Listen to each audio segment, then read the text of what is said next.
Morning friends, hallelujah, praise the Lord.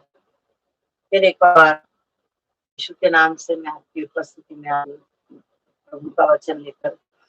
विश्वास करती हूँ आज प्रभु का वचन आपसे बातें करेगा और एनकरेज करेगा। जैसे प्रभु का वचन हमेशा एनर्जी करता है, परमेश्वर का वचन हमें चेतावनी देता है, सावधान करता है। परमेश्वर का वचन तो परमेश्वर का वचन दो धारी तलवार है, हर मसीह लोगों को मालूम। आइए ज्यादा टाइम वेस्ट न करते हुए हम प्रार्थना करेंगे, वचन में जाएंगे। थैंक यू प्रभु यीशु मसीह, आज के सुंदर समय के लिए हम आपको धन्यवाद पिता यीशु के नाम से आपकी उपस्थिति में आते। लॉर्ड, राजाओं के राजा, प्रभु के प्रभु, सर्वशक्तिमान परमेश्वर, आपके तुल्य और आपके समान कोई नहीं। लॉर्ड, आज का वचन को प्रभु तेरे लोगों को देने से पहले तेरे लोगों को तेरे हाथ में देती, सुनने वाले को तेरे हाथ में देती। प्रभु, मैं अपने आप का तावा आपके हाथ में देती हूँ।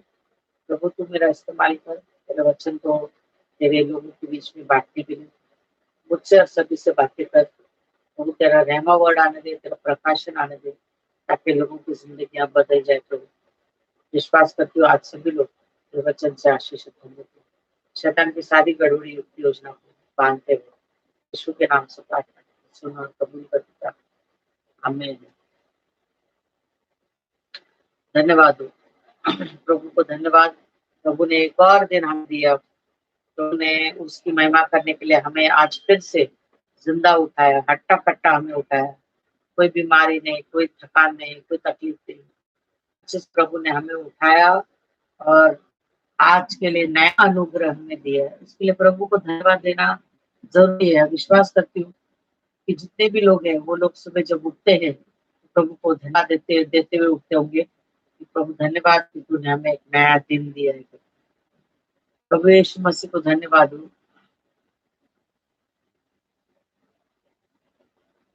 वचन में जाएंगे। आज का विषय है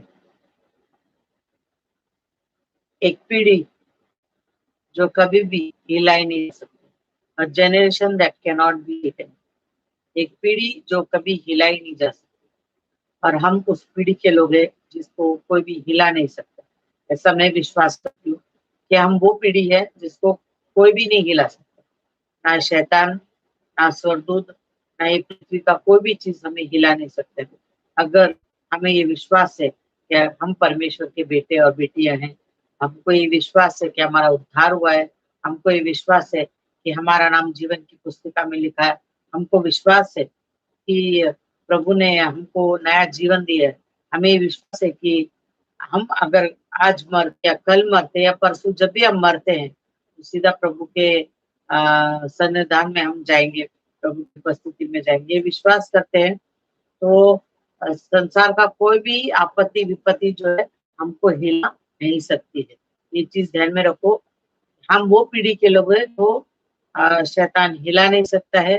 कोई भी बात, कोई भी तकलीफ, कोई महामारी, कोई भी बीमारी, कोई भी साइक्लोन, कोई भी अर्थक्वेक, डोल हमको हिला नहीं सकती है, क्योंकि हम परमेश्वर के जो है पीढ़ी है, हम परमेश्वर का जो चुना हुआ लोग है, हम परमेश्वर का चुना हुआ वंश है, इसलिए हमें कोई भी हिला नहीं सकता है। सो आज का वचन जो है हम देखेंगे इब्रानियों में हम जाएंगे।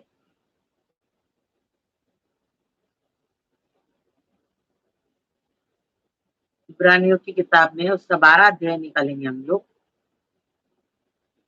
इब्रानियों की किताब की उसका 12 अध्याय है, उसका 25 वचन से हम पढ़े।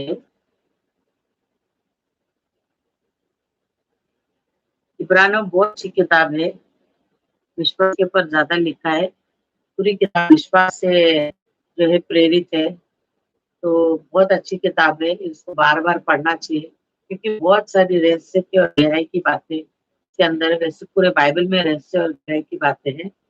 पर परमेश्वर को धन्यवाद हो, इब्रानियों के लिए परमेश्वर ने इब्रानियों का किताब हमें दिया है, और जिसके भी द्वारा प्रभु ने लिखवाया, प्रभु को धन्यवाद कि उस दास के द्वारा ये सारी बातें जो उनके दिल की बातें परमेश्वर ने हमसे शेयर किया। तो आज का जो पीढ़ी है, आज का जो जनरेशन है, मैं बचपन से देखते आ रही हूँ। मैं जब छोटी थी तभी से बहुत सारी चीजों को मैंने देखा, प्लेग देखा, मैंने बहुत सारी बीमारी, महामारी, बहुत सारी चीजें जो है अपने टाइम पे मैंने देखा। और बहुत सारे लोग डर गए थे, बहुत सारे लोग जो है हिल गए थे, बहुत सारी चीजें हुई थी। तो बहुत सारा चीज देख देख कर, दे देख कर एक अच्छी पीढ़ी मैंने देखा है। तो इतना भी मतलब इतना ओल्ड भी नहीं हूँ, पर हमारे समय को जो सब चीजें हैं वो सब देखते हुए मैं यहाँ तक पहुंची हूँ। रनिंग में मैं हूँ, हाफ सेंचुरी पूरा किया है मैंने। और ये हाफ सेंचुरी में बहुत कुछ देखा है, बहुत कुछ सहा है। प्रभु को धन्यवाद हो, ये पूरा हाफ सेंचुरी प्रभु ने मुझे संभाला, एक आधा जनरेशन प्रभु ने संभाला मुझे। और आपकी पीढ़ी, अभी का जो पीढ़ी है, मुझे तो इसका अंदाजा भी नहीं था कि अभी का पीढ़ी इतना ढीठ और इतना जिद्दी होगा। क्योंकि उस समय में हम बाइबल तो पढ़ते थे, पर क्या है, इतनी गहराई में घुसकर हमने कभी बाइबल नहीं पढ़ा जो अब के समय में हम बाइबल पढ़ रहे हैं। क्योंकि उस समय में हमें समझाने वाला कोई नहीं था, हमें बताने वाला कोई नहीं था कि बाइबल एक वो समुंदर है जिसके अंदर जितना गहराई में जाओ उतना हम मोती फिरो के ला सकते, उतने उतना ही जो है प्रभु की गहराई को हम जानते हैं, पहचानते हैं। जितने हम बाइबल की गहराई में जाएंगे हम जान जाएंगे कि प्रभु क्या है। तो अब अभी जाना है कि अभी पवित्र आत्मा जो है उन्होंने सिखाया है, और कुछ अच्छे man of God, woman of God है जिनके द्वारा हमने सीखा है कि परमेश्वर के साथ संबंध, परमेश्वर के साथ कैसे चलना है, प्रभु के साथ कैसे बातें करना है, और उसकी गहराई में कैसे जाना है, और अधिक से अधिक ज्यादा उसको कैसे जान सकते हैं। ये कुछ ऐसे लोगों से मैंने सीखा है। और प्रभु उनको आशीष करे जिन्होंने ये बातें मुझे सिखा, और मैं उनको कभी नहीं भूलूंगी। क्योंकि कुछ लोग अभी तक जिंदा है, और कुछ लोग जो है क्लासिक प्रीचर्स है जो बहुत सालों पहले प्रीचर्स थे, अब नहीं हमारे बीच में। उनके उस किताब पढ़कर बहुत कुछ सीखा है, और प्रभु को धन्यवाद दो, वचन का महत्व और परमेश्वर का महत्व समझ गए हूँ कि परमेश्वर क्या है और उसको कितना आदर देना चाहिए, और परमेश्वर ने हमें क्यों बनाया है, और उसका एक योजना हमारे जीवन में, और क्या योजना है, ये सब कुछ जानने के बाद अब कोशिश यही करती हूँ कि बाकी लोगों को भी सिखाए। पर ऐसा हो गया कि जब से प्रभु में मैं आई हूँ, तब प्रभु मेरा उद्धार होने के बाद मैं जब कुछ बहुत कुछ सीखा, और सीखने के बाद जब मैंने दूसरों को सिखाना शुरू किया तो बहुत लोगों ने सीखा। और अब मेरी एक आदत थी कि सामने से जाकर लोगों को बताना, प्रभु ऐसा है, प्रभु ऐसा है, प्रभु ऐसा है। जब भी चार लोग प्रभु के लोग मिलेंगे तो उनसे प्रभु के बारे में बातें करना, और उनको बताते जाना। फिर ऐसा भी एक समय आया कि लोग डर के मुझसे भागने लगे कि अरे बाबा एंजल सिस्टर के पास जाना नहीं, क्योंकि तो पढ़ के प्रभु प्रभु करके प्रभु का वचन घंटों तक बातें करती है, नींद आ जाती है, ये बहुत सारी चीजें। तो बहुत इंसल्ट फील होता था जब ये बातें मेरे कान में आती थी। फिर इस लॉकडाउन में ऐसा हो गया कि परमेश्वर ने बहुत कुछ सिखाया कि वचन उन्हीं को देना चाहिए जो वचन का, परमेश्वर का आदर करता हो। उन्हीं को वचन दो जो प्रभु आदर करता है, जो वचन को लेकर उस पर अमल करता है। नहीं तो वचन में साफ लिखा है, सुअरों के आगे परमेश्वर के मोतियों को मत फिराओ। खासकर ऐसे लोगों के सामने जो वाद विवाद करते हैं वचन को लेकर, हम जो सिखाएंगे वो सीखेंगे नहीं, उसके अलावा बहुत सारी चीजें बताएंगे और घुमा फिरा इसमें से रास्ता निकालेंगे बाहर निकलने के लिए। ऐसे लोगों से दूरी रहने के लिए परमेश्वर ने बोला है। इसलिए लॉकडाउन में ये सीखा है कि वचन उन्हीं को मैं दूंगी जिन जो इंटरेस्ट के साथ मुझसे मांगने आएंगे, क्योंकि परमेश्वर बोला मांगो तो मिलेगा। तो वचन का ज्ञान मांगने आएंगे तो ही उनको उनको दूंगी। तो मेरा पुलपिट बहुत अच्छा है, वहां से मैं प्रचार करूंगी, जिनको लेना है वो लेंगे, जिनको नहीं लेना वो नहीं लेंगे। तो प्रभु को धन्यवाद हो, ये चीज सीखा है कि सामने से किसी को भी जाके प्रभु के बारे में, हाँ सुसमाचार सबको दो, पर जो ऑलरेडी मसीह में आ गए हैं उनको जाके ज्ञान बांटने की जरूरत नहीं। अगर उनको ज्ञान चाहिए वो खुद आएंगे देने के लिए। भूखे प्यासे जिनको प्यास लगता है वो कुएं के पास आते हैं। तो हम वो कुआ है, जो प्यासे लोग आते हैं उनको हमको पानी पिलाना बहुत जरूरी है। जो प्रभु के सेवक लोग हैं जिनके पास प्रभु का वचन का ज्ञान है, अब प्रभु ने उनको ये काम दिया है कि जाओ लोगों को मेरी बातें सिखाओ। तो सिखाना है उनको, पर उन्हीं को सिखाना है जिनको प्यास है। जिनको बिल्कुल प्यास नहीं है उनको क्या सिखाना, उनको क्या पानी देना, उनको क्या बोलना कि प्रभु ऐसा करते हैं, क्या प्रभु की गहराई की बातों को बताना, प्रभु के उपस्थिति को बताना, एक सेकंड रेल में लेके जाना, एक अलग डायमेंशन में उनको लेकर जाना, ये मतलब मूर्खता की बात हो जाती है। क्योंकि सुनते जरूर है पर वही करते हैं जो उनका दिल करता है। फिर वो संसार में बोलते हैं ना सुअरों की तरह, उनको कितना भी अच्छा रखो फिर कीचड़ में मुंह करेंगे, मुंह डालेंगे। तो धन्यवाद हो परमेश्वर का वचन में 12 में 25 से आजकल का पीढ़ी जो है, मैं देखती हूँ कि बहुत सारे लोग जो है हल्का सा तकलीफ आने से पीछे हट जाते हैं, निराश हो जाते हैं, मायूस हो जाते हैं, प्रार्थना बंद कर देते हैं, प्रभु के आगे घुटना टेकना बंद करते हैं। आज आधा से ज्यादा लोग जो है शैतान के आगे घुटना टेका है। क्यों? का कारण है शैतान के आगे घुटना टेकने का कारण, क्योंकि हम प्रभु के आगे घुटना नहीं टेकते, इसलिए आज शैतान के सामने घुटना टेके हैं। और बहुत सारे लोग झुक गए हैं। क्यों झुक गए? क्योंकि हमारा सर प्रभु के आगे कभी झुका नहीं ना, इसलिए आज शैतान के आगे हमारा सर झुक जाता है। ये सारा कारण है। हर वक्त जो है हमारा प्रोवाइडर, हमारी जरूरतों को पूरा करने वाला हमारा यीशु मसीह। इसके अलावा मनुष्य के पास कभी भी तुम अपेक्षा मत रखना कि वो तुम्हारी मदद और सहायता करेगा। ये मेरा पर्सनल एक्सपीरियंस है। कभी मत, क्योंकि इंसान का धन दौलत खत्म हो जाएगा, मगर परमेश्वर वो असीम धन है जो कभी खत्म नहीं होने का। परमेश्वर वो परमेश्वर है जिसका धन कभी खत्म नहीं होगा। तुम मांगते रहोगे वो देता रहेगा, और तुम जब भी मांगोगे वो तुमको देगा। वो कभी बहाने नहीं बनाएगा, वो कभी जो है कुड़कुड़ाएगा नहीं, पिड़पिड़ाएगा नहीं, तुमको देने के लिए वो देता रहेगा। ऐसा है हमारा परमेश्वर। इसलिए जब है परमेश्वर से मांगो और विश्वास से मांगो, क्योंकि परमेश्वर हमारा देने वाला परमेश्वर है। ये लॉकडाउन के समय में भी किसी के साथ हाथ मत फैलाओ, प्रभु के सामने हाथ फैलाओ, वो तुम्हें खिलाएगा। आकाश के पक्षी को देखो तो बोते नहीं, खाते नहीं, पर ये लॉकडाउन में भी देखो परमेश्वर का जो ये पक्षी लोग जो है अनाज खा रहे। क्यों खा रहे? क्योंकि परमेश्वर ने उनका जो है रिस्पॉन्सिबिलिटी लिया है, उनका जो है देखने का जिम्मा लिया है परमेश्वर ने। इसलिए जो कुछ उसने बनाया है उसका जिम्मा, ये परमेश्वर का जिम्मेदारी है कि उनको समय पर उनका हर एक चीज दिया जाए।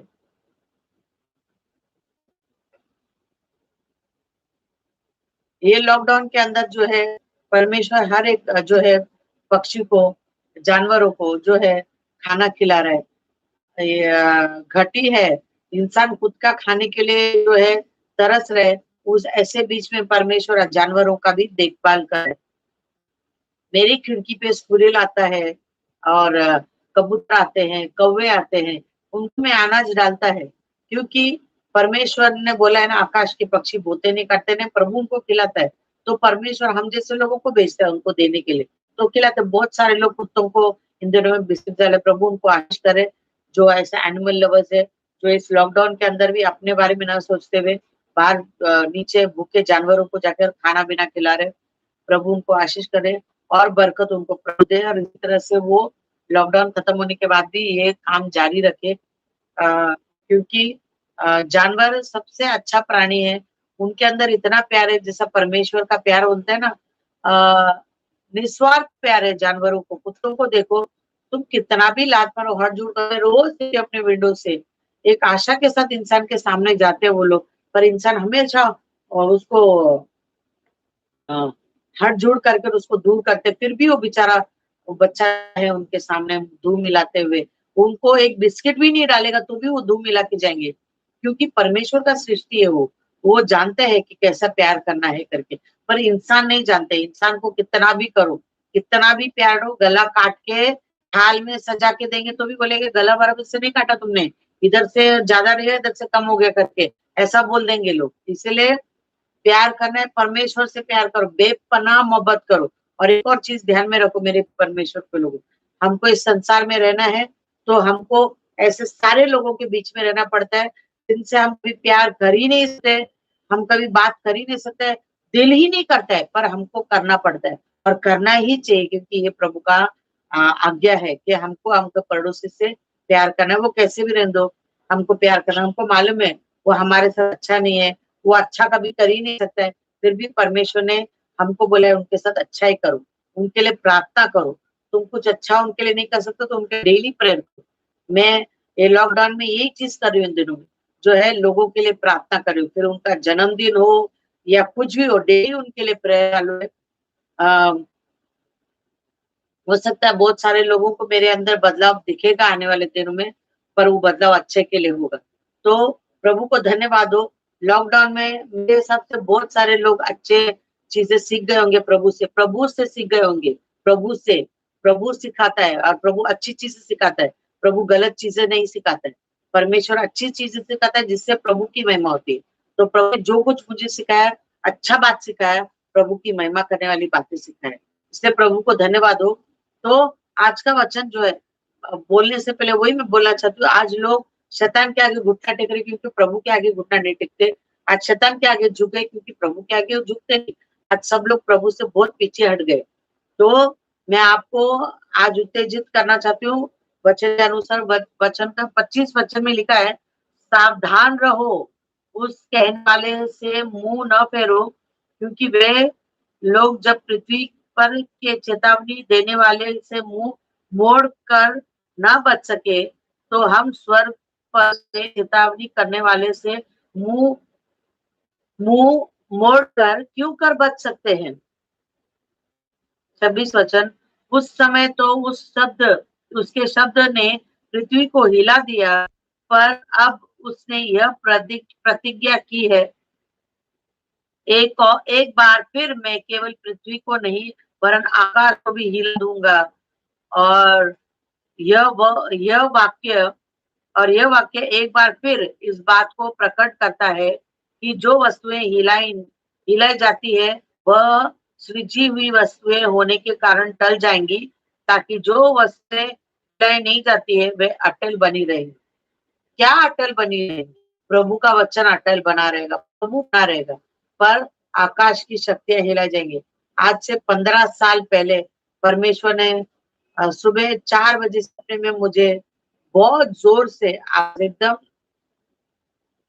जो है बहुत भयंकर आवाज आया था, और कान में बहुत क्लियरली आवाज मैंने सुना था कि आकाश की शक्तियां हिलाई जाएंगी और जो कुछ नहीं हिलता है वो सब हिलाई जाएंगी करके ये वचन मेरे कान में सुबह 4 बजे आज से 15 साल पहले आया था।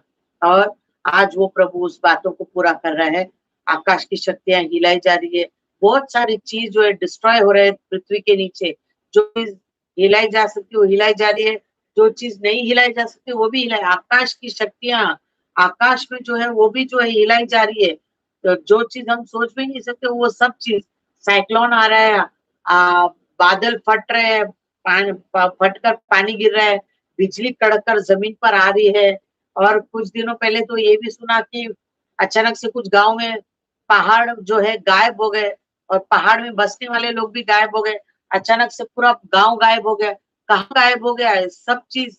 क्योंकि क्या ये हमारे लिए सरप्राइजिंग है? मेरा पहला सवाल है आपसे, क्या ये हमारे लिए आश्चर्यजनक बात है क्या?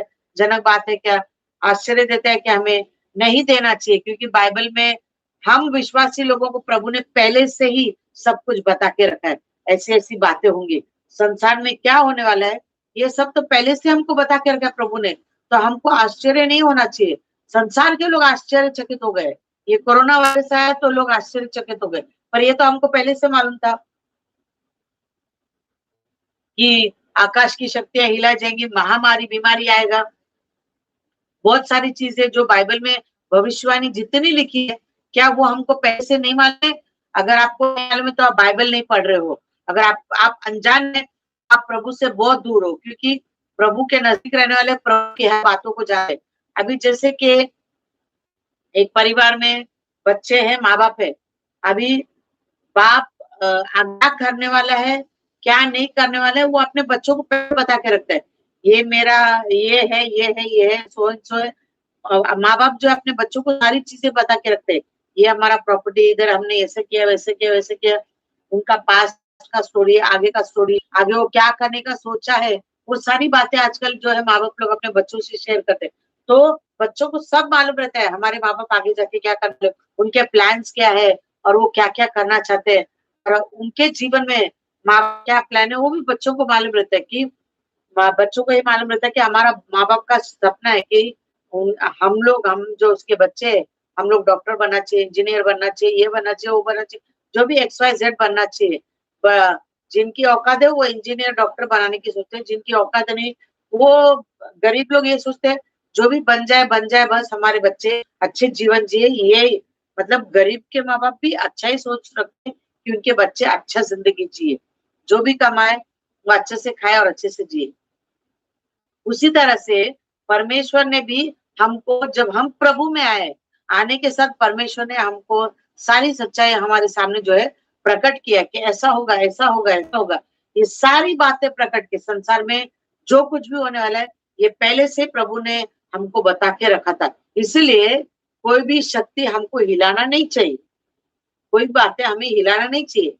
अभी कितने सारे लोगों ने मुझसे सवाल पूछा, डर गए वो लोग कि आगे क्या होगा सिस्टर, आगे क्या होगा, सोच के डर लगता है, सब देख के डर लगता है। अभी तो हमको तो मालूम थर्ड वर्ल्ड वॉर शुरू होने पर है, उसकी तैयारी ऑलरेडी हो चुकी है। अभी आगे तो अकाल पड़ेंगे, भूखमरी आएगी और बहुत सारे प्रॉब्लम्स आएंगे। तो क्या आप उसके लिए तैयार है? क्या आप सभी लोग उसके लिए तैयार है? क्या आप प्रभु के आने के दिन के लिए तैयार है? क्या प्रभु की उपस्थिति में, लास्ट संडे भी मैंने बोला है, एक्स्ट्रा तेल कैरी करके रखना, आगे तुमको काम आएगा। कब काम आएगा? मुसीबत और संकट के समय में काम आएगा। अब वो तेल जो तुम जमा करके आज रखोगे, आज जो तुम तेल जमा करोगे, आने वाले दिन में वो तेल आपको काम आएगा। हालेलुया। तो ये चीज ध्यान में रखो, परमेश्वर को हल्के में मत लो। मैं जब भी बात करती हूँ प्रभु का वचन को लेकर बात करती हूँ, मेरे अपना कोई भी चीज को अनुभव को लेकर नहीं, अनुभव होता है वो मैं बताती हूँ के तौर पर मेरा अपना स्टोरी बनाकर नहीं बताती हूँ। मैं जो हुआ है, जो एक्सपीरियंस किया है इतने साल में प्रभु में, वो चीज को लेकर मैं बताती हूँ टेस्टिमनी के कारण, टेस्टिमनी के द्वारा। तो इसलिए ध्यान में रखो, अपना तेल कैरी करो। तेल अभी ये लॉकडाउन में मेरे हिसाब से बहुत सारे लोग ने एक्स्ट्रा तेल बना लिया होगा, प्रभु की उपस्थिति में बैठ के प्रार्थना करना, आराधना करना, दूसरों के लिए प्रार्थना करना, अपने सताने वाले लोगों के लिए प्रार्थना करना, जिसने तुम्हारे साथ बुरा किया उसके लिए प्रार्थना करना। ये तुमने किया ही होगा। तुम अच्छे लोग हैं, प्रभु के लोग हैं, प्रभु का दिल तुम्हारे अंदर बसता है, प्रभु का सोच तुम्हारे अंदर बसता है।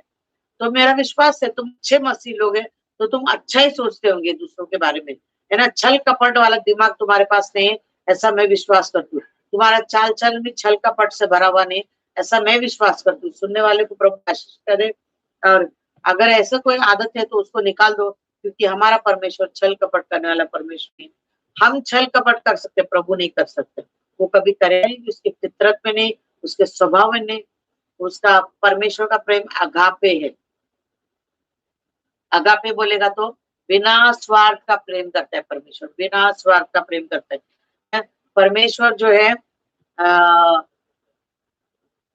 वचन में, भजन में लिखता है, मैं ऊपर से लिखता हूँ तो एक भी मेरे खोजी नहीं मिलते, एक भी जो मुझे खोज करते हैं ऐसे कोई मिलता नहीं। मतलब परमेश्वर रोज आता है खोज करने। किसको खोज करने? ऐसे लोगों को, ऐसा मंदिर का के खोज में आता है जिसमें वो जाके विश्राम कर सके, जिसमें जाके विश्राम कर सके। कल भी मैं जब आराधना कर रही थी तो प्रभु से मैंने सवाल पूछा, प्रभु आप थक गए हो क्या? प्रभु इतना लोग आपको छलते, इतना ढीठ है लोग आपकी सुनना नहीं चाहते हैं, आपको हर वक्त चोट पहुंचाते हैं।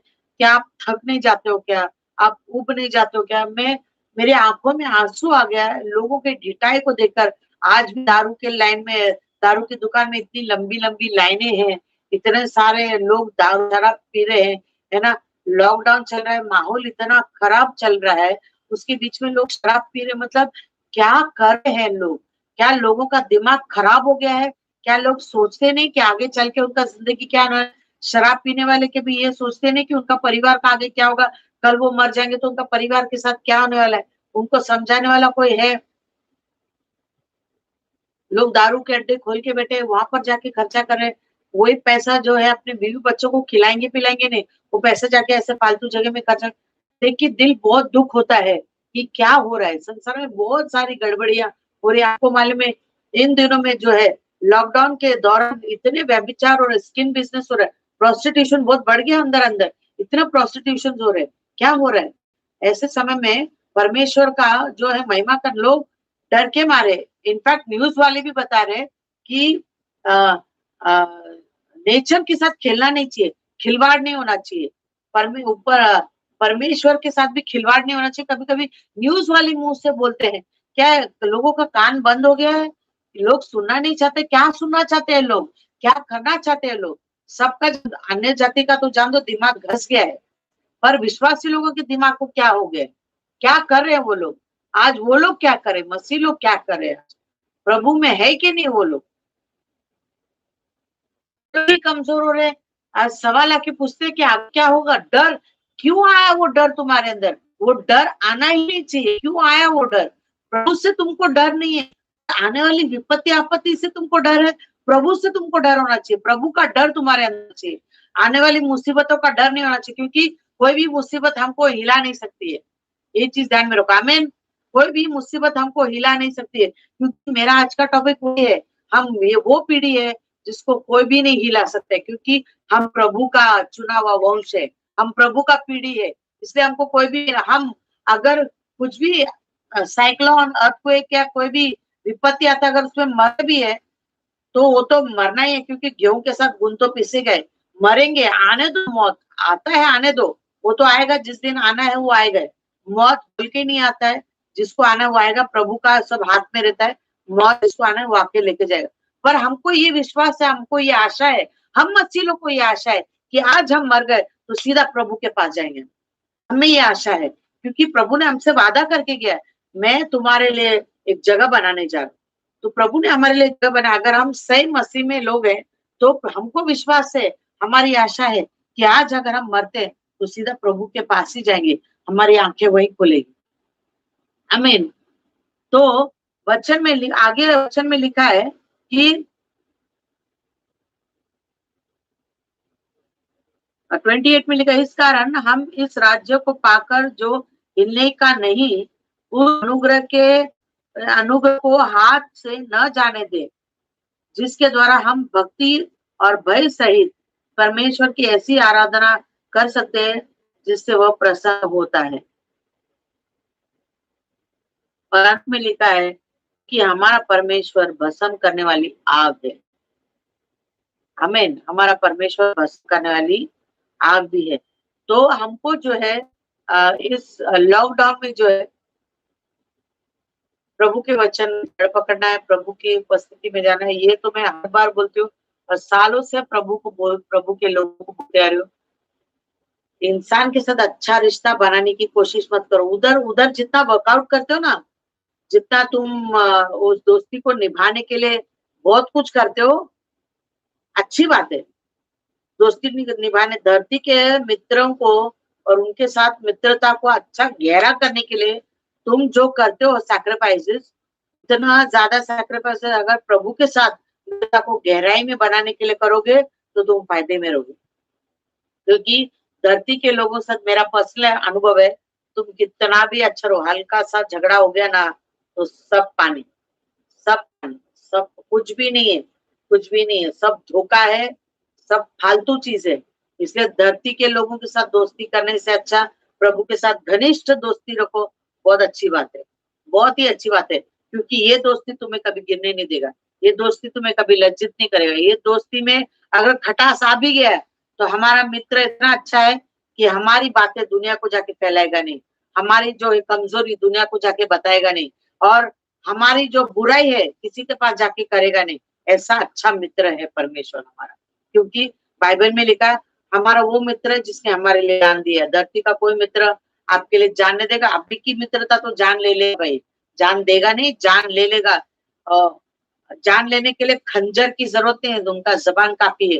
उनके जबान के शब्द तुम्हें मार डालेगा, रोज तिल तिल करके मार डालेगा, जीते जी मर जाओगे। कल मेरा एक भाई से बातें हो रहे थे, एक बहन के बारे में, जिनको मैं अपने बचपन से जानती हूँ। मैं उनके सामने बड़ी हुई, आज भी वो मेरे नजर के हैं। जब हम नेवी में थे तब से मैं उनको जानती हूँ।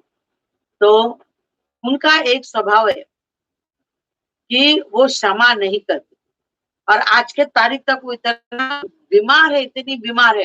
बाइबल में साफ है, जो इंसान क्षमा नहीं करता है उनके शरीर में बीमारी का घर होता है, उनका हड्डी जो है खत्म हो जाता है, वो इंसान कभी अच्छा नहीं रहता जो क्षमा नहीं करते।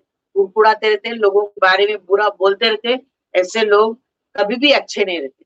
और आज मैं उनको देख रही हूँ, भाई मुझे बोल रहा था बीच में वो एडमिट थे, मैंने बोला वो तो हर वक्त एडमिट रहती है, क्योंकि उनका एक स्वभाव से वो बदलाव लाना ही नहीं चाहती।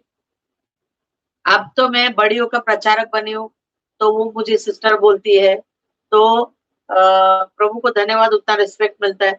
पर मैंने उनको कई बार समझाया, आप भूल जाओ जो लोगों ने आपके लिए किया, दिल में किया, भूल जाओ, ब्लेस करो, दिल से उन्हें आजाद करो, खुद भी खुश रहो ना।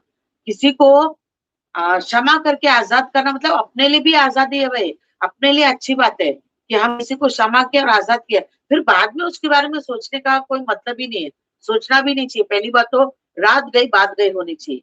वो लेकर बैठने वाला जो है शैतान के साथ दोस्ती रखता है, प्रभु के साथ दोस्ती रखने वाला प्रभु का स्वभाव का रहता है। प्रभु बोलता है उदय चल अस्ताचल से दूर है, उतना मैंने तेरे पाप को कर दिया, इसलिए मैं याद भी नहीं करता। वो स्वभाव आपके और मेरे अंदर होना चाहिए। भूल गए फिर याद नहीं करने का, नई नया चैप्टर, नया सब कुछ होना चाहिए। हालेलुया। तो हम वो पीढ़ी है जो कभी हिलाई नहीं जानी चाहिए। पहली बात, हम सरप्राइज नहीं होना चाहिए, हम जो है आश्चर्यचकित नहीं होना चाहिए कि ये संसार में क्या हो रहा है, ये संसार में क्या हो रहा है ये हमको तो पहले से मालूम। कितनी अच्छी बात है कि परमेश्वर ने उसके रहस्य की बात हमें बताई है, हमें बताइए कि हम योग्य है, हम लायक भी है कि प्रभु उसके रहस्य की बातें हमको बताए। आने वाली होने वाली बातों को प्रभु ने पहले से हमको बताया। कब? पहले से, जब प्रभु में आए तब से प्रभु ने बता दिया ऐसा होगा, ऐसा होगा, ऐसा होगा, सब कुछ प्रभु। मतलब सोचो वो हमसे कितना प्यार है कि होने वाली बातों को बताकर हमको जो है निश्चिंत कर देता है। तो आपको निश्चिंत रहना चाहिए, आपको निश्चिंत रहना चाहिए कि जो भी होता है होने दो, हमको वो होने वाली घटनाओं से कोई आपत्ति, कोई विपत्ति नहीं, हम हिलाए जाने वाले लोग नहीं है। इजरायली लोग मिस्र में थे, कितना सारा आपत्ति विपत्ति वहां पर आया कि नहीं? बाइबल अगर आपने पढ़ा होगा तो आपको मालूम है 10 विपत्ति वहां पर आया। 10 विपत्ति में इजरायली वाले लोग आराम से सो रहे थे, खा रहे थे, पी रहे थे और सो थे, उनको कोई टेंशन नहीं था। वो पीढ़ी को कोई नहीं हिला। इनफैक्ट रेगिस्तान में भी 40 साल रहे, वो लोग निश्चिंत रह, खाते थे, पीते थे, सोते थे। जंगल में सांप आएगा, बिच्छू आएगा, काटने का डर ही नहीं था, आराम से सोते थे वो लोग, क्योंकि मालूम है परमेश्वर सुबह उठ के खाना देगा उनको, दोपहर का खाना देगा, रात का खाना देगा, उनको बचाएगा, उनको संभालेगा और कानान देश तक पहुंचाएगा। आमीन, हालेलुया। तो हमको भी निश्चिंत रहना चाहिए, हमको भी निश्चिंत रहना चाहिए। अपने आप को बोलो मैं निश्चिंत हूँ। मैं बोल रही हूँ इसलिए मत बोलो, पर आपको निश्चिंत रहना चाहिए। प्रभु का वचन बोलता है आपको निश्चिंत रहना चाहिए। आप वो पीढ़ी है जिसको कोई नहीं हिला सकता है, क्योंकि आप प्रभु का पीढ़ी है। You are the generation of God, a living God. एक जीवित परमेश्वर का पीढ़ी है जिसको कोई भी नहीं हिला सकता है, शैतान भी नहीं हिला सकता। आमीन, हालेलुया। तो आपको जो है आराम से सोना चाहिए। आजू बाजू में 2-4 कोरोना पेशेंट आ जाते तो आप लोग डर जाते। हमारे चर्च के लोग तो कुछ लोग तो हमारे घर पे नहीं आते, और उनके घर पे किसी को आने नहीं देते। क्यों नहीं आने देते? क्यों नहीं आने देते? आसपास के लोगों को घर के अंदर प्रवेश करने नहीं देते, मतलब तुम किस विश्वास में जी रहे हो? कैसे मसीह लोग हो तुम? मैं तो हमारे घर में, हमारे चर्च के काफी लोग आते हैं, उनको आने दे रही हूँ। ये सोच कर नहीं रोक रही हूँ भाई तुम घर के दरवाजे के बाहर ही खड़े रहो, कोरोना वायरस आ रहा है, तुम भी लेकर घर में आ जाओगे। अरे जिसको मरना है वो कैसे मरेगा, और जिसको कोरोना वायरस होना है वो कैसे भी होगा। हाँ, हमको सावधान बरतना है, मगर अपने लोगों के साथ न्यूज वाले ही हम लोगों को जो है बोल रहे हैं हमको बीमारी से लड़ना है, इंसान से नहीं। तो हमारे लोग है, वो हमारे लोग प्रभु के लोग है क्या? वो कोरोना वायरस लेकर तुम्हारे घर पे आएंगे? नहीं आएंगे। तुम जितना डरोगे उतना तुमको तकलीफ हो। डरो मत, क्योंकि तुम्हारे दरवाजे पे ऑलरेडी प्रभु का लहू लगा है। तुम प्रभु का पीढ़ी है, प्रभु ने तुमको पहले चिन्ह लगा के रखा है, तुम मेरा पीढ़ी है करके, फिर तुम क्यों डरते हो? परमेश्वर ने बोला डरना मत, क्योंकि मैं तुम्हारे साथ हूं। बोला है कि नहीं? 365 बार परमेश्वर ने बाइबल में बोला डरो मत, डरो मत, डरो मत, डरो मत। जो डरता है वो प्रभु में जड़ नहीं पकड़ा है, उसने अपना घर चट्टान पे नहीं बांधा है, वचन पर नहीं बांधा है, इसलिए वो डरता है। आने वाली और होने वाली बातों से डरता है। हमने तो अपना घर वचन में बनाया है, हम तो प्रभु के अंदर बसे हुए। मैं लास्ट साल था, गुलाब जामुन चाशनी के अंदर डूबा हुआ इंसान आप रहना चाहिए।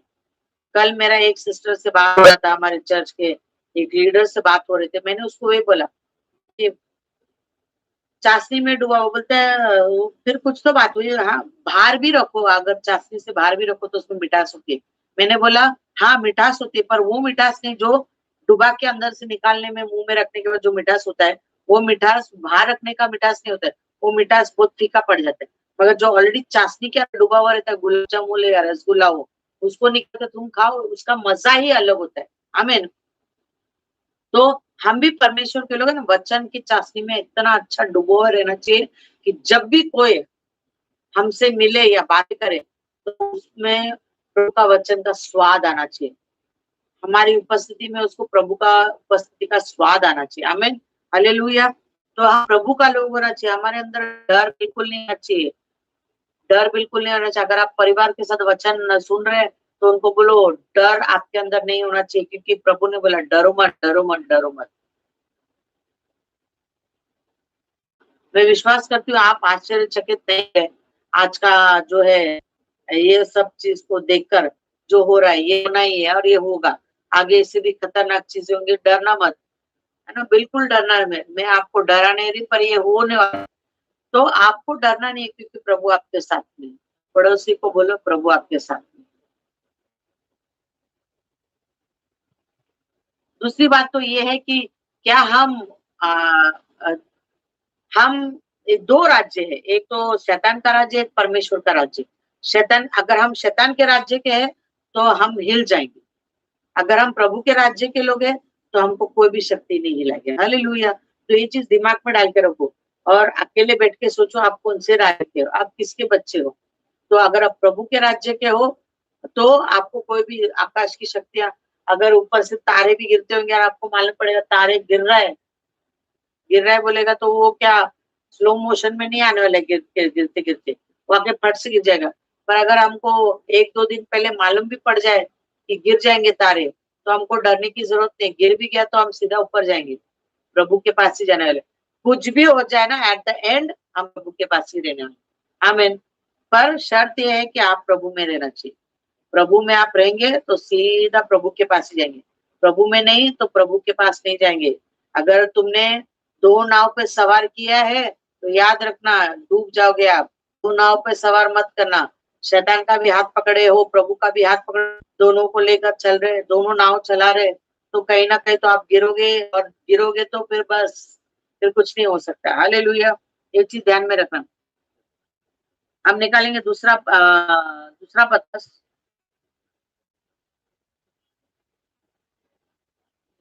दूसरा पत्रस का तीसरा, उसका 10 वचन लिखा है, परंतु प्रभु का दिन चोर की नाई आ जाएगा, उस दिन आकाश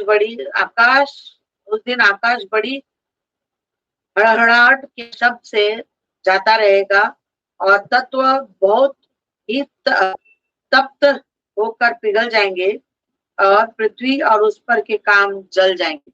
वचन में लिखा है प्रभु का दिन चोर की नाई आएगा। पहले प्रभु ने आपको बोल दिया, मैं वचन के द्वारा आपसे बात कर रही हूं, जो सुन रहे हैं, प्रभु का दिन चोर की नाई आ रहा है। चोर की नाई तुमको मालूम भी नहीं पड़ेगा, पर तुमको ऑलरेडी बता दिया प्रभु ने कि वो चोर की नाई आएगा। ध्यान में रखो, चोर की नाई कैसे आएगा, मालूम भी नहीं पड़ेगा, ऐसा आएगा। पर हम तो प्रभु में ना, हमको तो मालूम है चोर की नाई आने वाली, पर हम तो तैयारी में, हम प्रभु के लिए तैयारी में है। हालेलुया।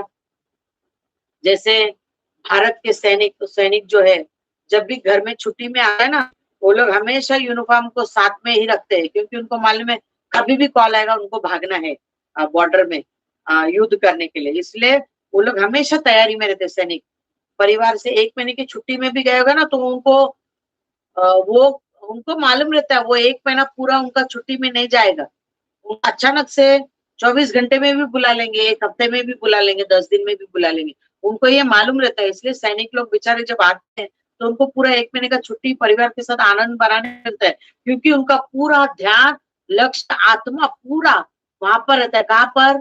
उनके ड्यूटी पर, उनके काम पर रहता है, उनके फोन पर रहता है कि कब बुलावा आ जाएगा, मेरे को निकलना पड़ेगा। उसी तरह से आप और हम, मतलब वो अलर्ट रहता है। जो है बॉर्डर का सैनिक जो है, अलर्ट रहता है, सावधान रहता है, हमेशा क्या बोलते हैं उसको, सावधान रहता है और तैयार खड़ा रहता है कि कभी भी बुलावा आएगा मेरे को भागना है। हम मसीह लोग को भी वैसे ही रहना चाहिए। वो सैनिक का कपड़ा हमेशा पास रखे थे, हमको वो कपड़ा मिला है जो हमको हमेशा पहन के रहना है। प्रभु ने हमको महिमा का वस्त्र दिया है, उसको साफ भी रखना है और 24 घंटा पहन के रखना, उसको उतारना कभी नहीं है, कभी नहीं उतारना है। महिमा का वस्त्र आपको उतारना नहीं, क्योंकि इसके बिना आपको अंदर एंट्री नहीं है ना। बाइबल में लिखा है, देखो परमेश्वर ने एक राजा का स्टोरी बोला जहाँ पर उसने बोला जाओ लोगों को भोज में बुलाओ, तो बड़े बड़े लोगों के पास गए, वो लोग नहीं आए, सबने अपने अपने बहाने बनाए। फिर प्रभु ने क्या बोला, रोड में बैठा हुआ जो गरीब लोगों को बुलाओ, उनको सबको बुलाए, उनको वस्त्र दिया, है ना। बाइबल में उनको वस्त्र दिया, और उसमें से एक जन ने वस्त्र नहीं पहना, तो प्रभु ने बोला क्यों नहीं पहना, और राजा ने बोला क्यों नहीं पहना, तो उसको काल कोठरी में डाल दू, जहां पर ये दांत पीसेगा हमेशा के लिए उधर तड़पता रहे। मेरा बोलने का मतलब है, आपका जो वस्त्र है, आप वो परमेश्वर का बच्चा है जिसको 24 घंटा जो है तैयार बैठना है, तैयार बैठना है आपको। कब प्रभु आ जाएगा और हम चले जाएंगे, इसका कोई गारंटी नहीं है। हमारा लाइफ का और अभी का टाइम का कोई गारंटी नहीं, कब वो आ जाएगा और हमको लेकर जाएगा। इसलिए हम हमेशा अपना जो यूनिफॉर्म है, अपना यूनिफॉर्म क्या है, महिमा का वस्त्र, द क्लोथ ऑफ ग्लोरी, महिमा का वस्त्र हमको पहन के रहना है, और हमेशा वो वस्त्र को जो है साफ रखने का प्रयत्न करना है, और वो साफ रहना ही चाहिए, साफ रहना। महिमा का वस्त्र बोलेगा तो पवित्रता, पवित्रता परमेश्वर का महिमा का वस्त्र पवित्रता है, वो हमको ग्लोरी हमेशा, क्योंकि परमेश्वर ऐसी तेजस्विनी कलीसिया को लेने आ रहा है जिसपे कोई दाग झुर्रियां नहीं है। कुछ लोग मुझसे बहस करते कि हम तो पाप की संतान है, तो पाप होता रहेगा। हम पाप की संतान है, बराबर है, पाप होता रहेगा, फिर भी परमेश्वर ने क्या बोला है, तुमको थोड़ा थोड़ा करके मेरे जैसा बनाऊंगा। पवित्र आत्मा डांडे खेलने के लिए तुम्हारे साथ में, या टाइम पास करने के लिए है क्या पवित्र आत्मा? आपको पवित्र आत्मा वो तुम्हारा नौकर नहीं है, वो तुम्हारा हेल्पर है, वो तुम्हारा गाइड है, तुम्हारा मार्गदर्शन है। वो तुमको पवित्र करने वाला एक ऐसा व्यक्ति है जो 24 घंटा तुम्हारे लिए अवेलेबल है। तुम नहीं हो अवेलेबल उसके लिए, पर वो तुम्हारे लिए अवेलेबल है। वो परमेश्वर ने बोला मैं जाऊंगा, तुम्हारे लिए एक मददगार भेजूंगा जो तुमको मेरे जैसा बनाने में पूरी तैयारी करेगा। आमीन। तो पवित्र आत्मा आपको दिया गया है ताकि आप ऐसी पीढ़ी, ऐसे समय में आप डरेंगे नहीं, वो आपके साथ खड़ा रहेगा। पवित्र आत्मा आपके साथ खड़ा रहेगा। एक चीज ध्यान में रखना, मेरे साथ बहस नहीं करने का कि हम कैसे पवित्र हो सकते हैं। बाइबल में तो लिखा है सिर्फ यीशु पवित्र है। हाँ, बाइबल अच्छे से पढ़ो, यीशु मसीह को छोड़ो और कोई पवित्र नहीं है। फिर भी परमेश्वर ने बोला थोड़ा थोड़ा करके मैं तेरे को मेरे जैसा बनाऊंगा, और बाद में फिर सिद्ध आएगा। सिद्ध कौन? यीशु मसीह आएगा और हमारा अधूरापन को पूरा साफ करके हमको लेकर जाएगा। आमीन। पर वो अधूरापन तक हमको चलना है, हमको दौड़ना है, हमको हमारी विश्वास की दौड़ में दौड़ना है। हमको, हम सबको पवित्रता के लिए भागना है, धन दौलत के लिए नहीं भागना है। जितना कमाना है उतना ही कमाओ, कल मरे तो क्या तुम्हारा धन दौलत लेकर ऊपर जाओगे क्या? वो चीज, वो तुम्हारा दर्शन नहीं होना चाहिए। तुम्हारा दर्शन, तुम्हारा लक्ष्य ये होना चाहिए कि हम प्रभु के लिए कैसे जिएंगे। ये चीज ध्यान में रखो। मत्ती 6:33 में साफ लिखा है, पहले तुम परमेश्वर के राज्य और नीति वचन की खोज करो, बाकी सारी चीजें तुम्हें यूं ही मिल जाएंगी। प्रभु के चेले लोग बिजनेस के पीछे, धन दौलत के पीछे नहीं भागे, वो लोग प्रभु का राज्य को बढ़ाने के पीछे भागे। वो खुद भी कमाए और दूसरे को भी खिलाए। आजकल लोग परमेश्वर का पैसे को लेकर भी वाद विवाद करते हैं। मैं तो बोलती हूँ परमेश्वर ने जितना आपके लिए किया ना, वो तुम तो उसका एक अंश भी नहीं कर सकते। लोग देने के लिए रोते हैं प्रभु को, प्रभु को देने के लिए बच्चा बच्चा प्रभु को देते हैं, वो भी रो रो के देते हैं। क्यों रो रो के देते हैं? प्रभु ने रो रो के अपने आप को आपको दिया। प्रभु तो खुशी खुशी आया और अपने आप को आपके लिए दे दिया, पूरा स्वर्ग आपको दिया, स्वर्ग की सारी चीजें आपको दे दिए। मगर परमेश्वर ने जो आपको दिया वो आप तो प्रभु को दे नहीं रहे, बिल्कुल नहीं दे रहे। अपना लाइफ प्रभु को नहीं दे रहे, अपना समय प्रभु को नहीं दे रहे, अपना पैसा भी प्रभु को नहीं दे रहे, बिल्कुल नहीं दे रहे।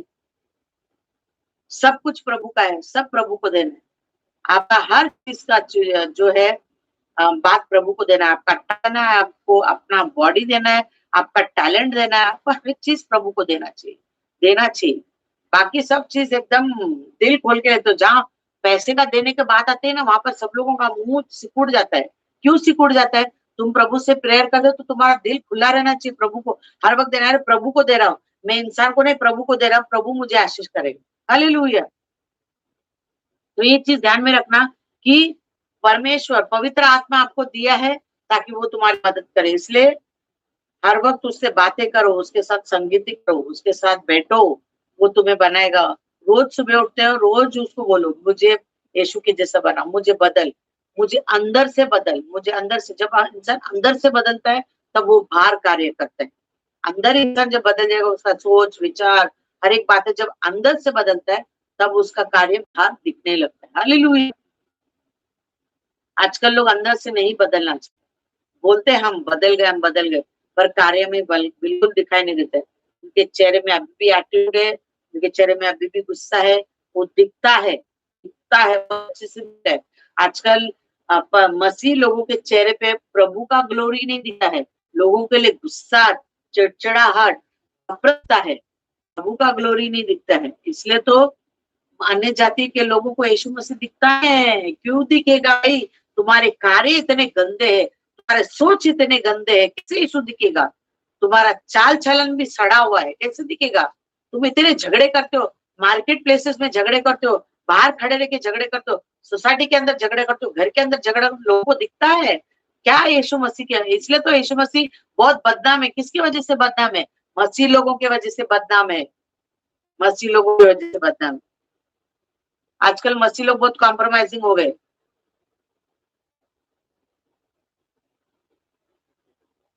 समझौता करने वाले सही मसीह लोग नहीं है। जो वचन को पकड़े रहते हैं वही सही मसीह है। जो वचन के जान भी दे दे, ऐसे मसीह लोग आजकल चाहिए। अपना स्तिफनुस को देखो, छोटे से उम्र में मर गया वो, लोगों ने उसको पथराव करके मार डाला। किसलिए मारा? वो विश्वास के मारा, वो प्रभु का सेवकाई के लिए मारा वो। हालेलुया। आज के जवान बच्चे लोग मरेंगे, लड़की लोग के लिए मरेंगे, वो लोग अफेयर के लिए मरेंगे, वो लोग वहां पर बहुत टाइम देंगे, बहुत सारा गड़बड़ी करेंगे, जान दे देंगे, दिन रात में घुस के मरेंगे अंदर, कुछ नहीं मिलने वाले, वहां पर मरेंगे। मगर प्रभु के लिए मरो बोलो, बिल्कुल नहीं मरेंगे। इसलिए उनका रिश्ता अच्छा रहता भी नहीं। सच्चाई को जानने वाले लोग ऐसे करते, फिर तो झूठ वाले लोग को तो छोड़ ही दो। वचन में मत्ती का 7वां अध्याय निकालेंगे हम लोग।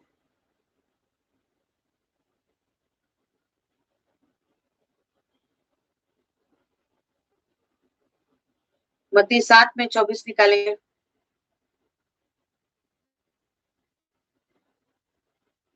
इसलिए जो कोई मेरी ये बातें सुनकर उन्हें मानता है, वह उस बुद्धिमान मनुष्य के नहीं ठहरेगा जिसने अपना घर चट्टान पे बनाया। समझ में आया? मत्ती 7 में 24 से लेकर 29 हम वचन पढ़ेंगे। ये तो सभी को मालूम है, सभी को बहुत कुछ मालूम है, पर मालूम कुछ नहीं। बोला ये, जो कोई मेरी ये बातें सुनकर उन्हें मानता है, क्या करता है? मानता है, रिस्पेक्ट करता है, ऑनर करता है। यस लॉर्ड, तूने बोला है इसलिए मैं मानूंगा। मैं हर वक्त लोगों को ताकीद करती हूँ, जो प्रीचर, जो दास, जो सेवक तुमको पसंद नहीं है और वो प्रचार कर रहा है, तो तुम उसका प्रचार नहीं सुनेगा तो तुम गलत करो। तुम चॉइस नहीं कर सकते कि कौन तुम्हारे सामने प्रचार करे। ये चीज ध्यान में रखो। उसके मुख से निकलने वाला वचन का आदर करो। तुम वो भले प्रचारक का रिस्पेक्ट नहीं करते, छोड़ डालो, नो प्रॉब्लम, मत करो। यीशु का भी कोई रिस्पेक्ट नहीं किया। यीशु में और हमारे में तुलना नहीं हो सकती है भाई। धरती के लोगों में तुलना नहीं हो सकता, बिल्कुल नहीं। फिर भी परमेश्वर ने बोला मेरे भेजे हुए का आदर करो, वो मेरा आदर करे। इसलिए धरती पर जो पास्टर का भाई या कोई लीडर तुमको पसंद नहीं, वो प्रचार करे तो कुछ लोग उसका सुनते भी नहीं, क्योंकि उनको वो लोग पसंद नहीं है। रिपीट हो गया इसलिए पसंद नहीं है, तो उन लोग वो कितना भी अभिषेक प्रचार करेगा वो लेंगे नहीं, ग्रहण नहीं करेंगे। रहमा वर्ड आएगा, मन्ना आएगा, प्रकाशन आएगा, वो नहीं लेंगे। आप गलती कर रहे हो। वो जो आ रहा है वो प्रभु की ओर से आ रहा है, वो तुमको लेना है। तुम जजमेंट मत करो कि वो अच्छा नहीं, वो अच्छी नहीं। तुमको जजमेंट करने के लिए अभी तक मौका नहीं आया है। प्रभु ने हमको बोला है तुम जज करोगे, पर कब करेंगे? जब प्रभु आएगा तब हम संसार के लोगों का जजमेंट करेंगे। पर फिलहाल प्रभु ने बोला डोंट जज anybody until and then you know that you are not a sinner।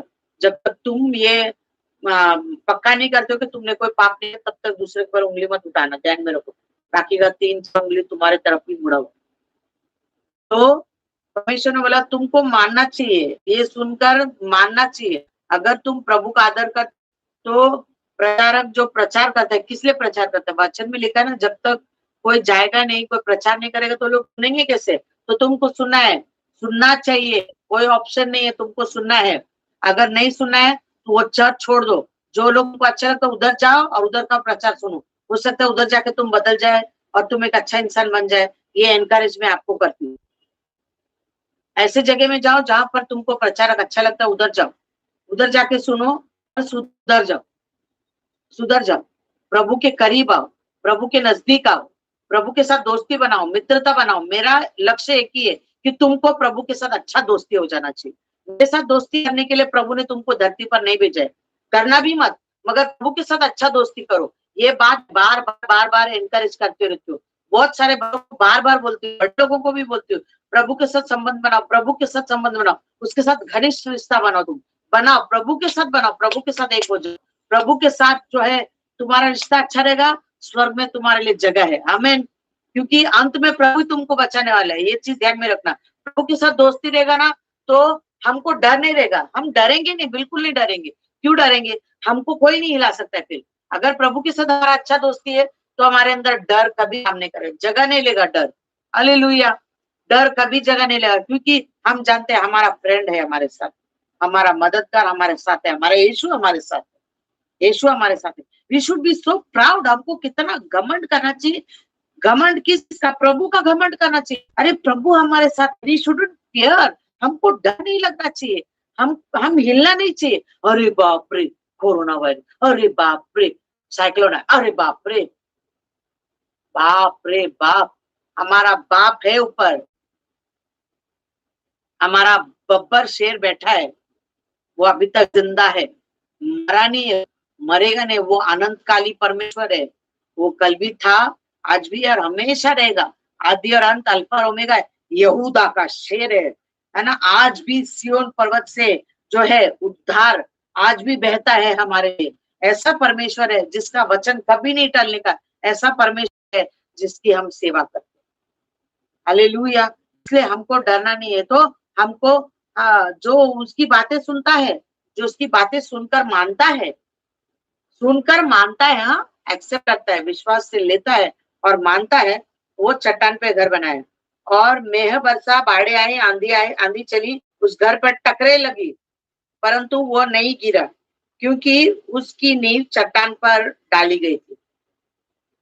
मेह बरसी है ना, कोरोना वायरस आया, साइक्लोन आया, भूकंप आए, महामारी आया, 3rd वर्ल्ड वॉर आया, अकाल आई, भूखमरी आए, सब आया, पर वो नहीं गिरा। क्यों नहीं गिरा? क्योंकि उसने अपना घर, मतलब अपने आप को प्रभु के वचन में बांध दिया था।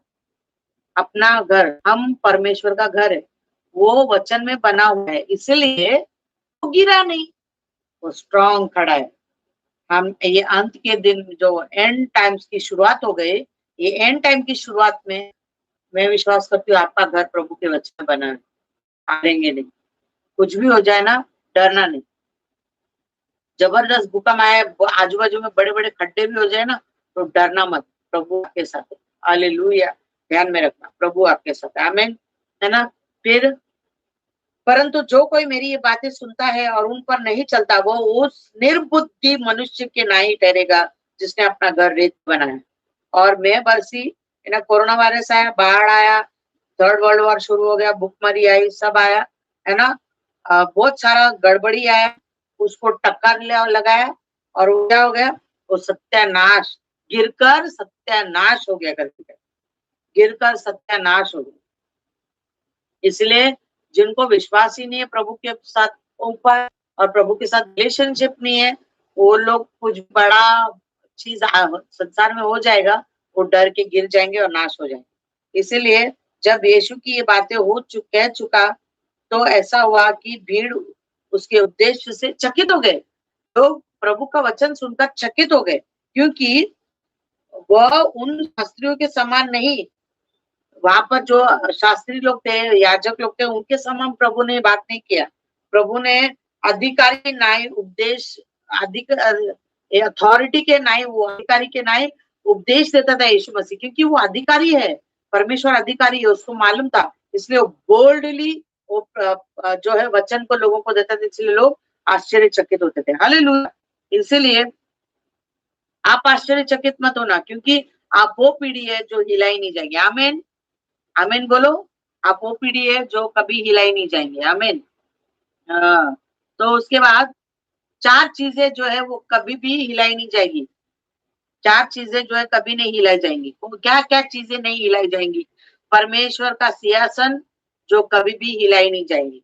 वचन भजन संहिता 46 में निकालेंगे हम, फटाफट फटाफट निकालेंगे, हम फटाफट पढ़ेंगे। भजन संहिता 46 में हम निकालेंगे,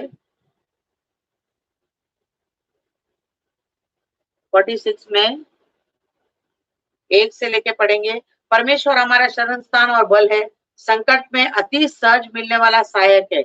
संकट में अति सहज, very present help in trouble. संकट के समय में सहायक है हमारा, ऐसा परमेश्वर हमारा है। इस कारण हम कोई भय नहीं चाहे पृथ्वी, इसलिए इस कारण हमको कोई भय नहीं चाहे, भय नहीं चाहे पृथ्वी उलट जाए, पहाड़ और समुद्र के बीच डाल दिए जाए। भय नहीं होना चाहिए। क्या हो जाए? चाहे पृथ्वी उलट जाए, भूकंप आके उलट जाए, फट जाए, कुछ भी हो जाए, या समुद्र के बीच में जाके उसको डाल दिया जाए, तो हमको डरने का, हम डरना नहीं चाहिए। चाहे समुद्र गरजे, फेन उठाए, पहाड़ उसकी बाढ़ से कांप उठे, तो भी हमको डरना नहीं चाहिए, कि हम हिलने वाले लोग नहीं। एक नदी, 5 तक पढ़ेंगे।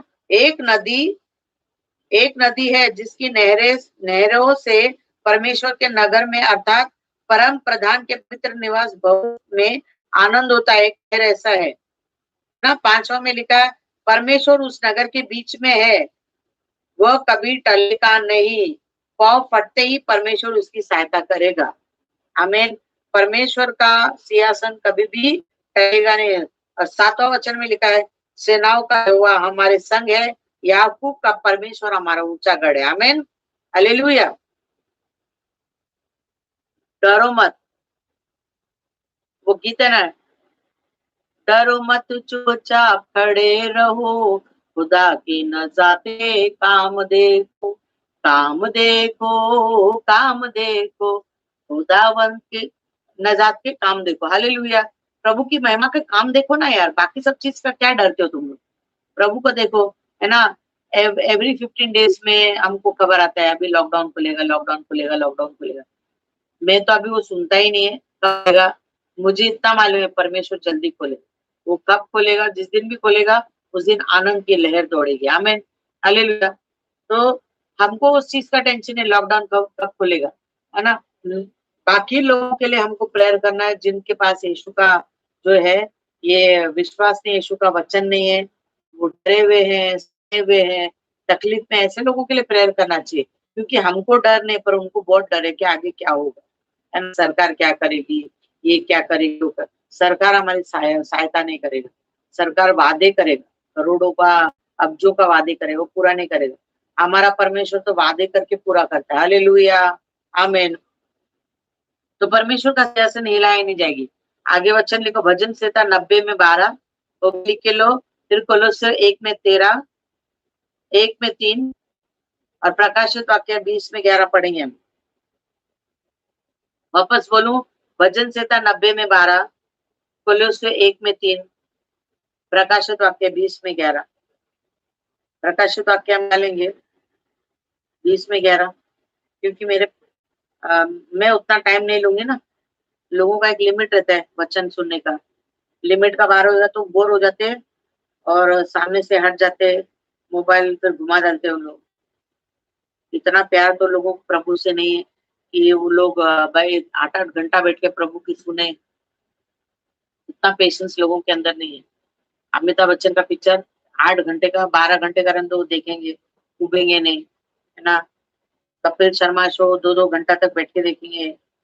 फालतू चीजें उसमें सुना जाए तो वो बराबर देखेंगे, आँख फाड़ के देखेंगे। डांस इंडिया डांस देखेंगे, ऊपर से ऊपर, ऊपर से नीचे, नीचे से ऊपर, ऊपर से आया हुआ परमेश्वर वचन को नहीं ध्यान से सुनेंगे। प्रकाश 20 में क्या है? फिर मैंने एक बड़ा श्वेत सिंहासन और उसको जो उस पर बैठा हुआ है देखा, जिसके सामने से पृथ्वी और आकाश भाग गए और उनके लिए जगह न मिली।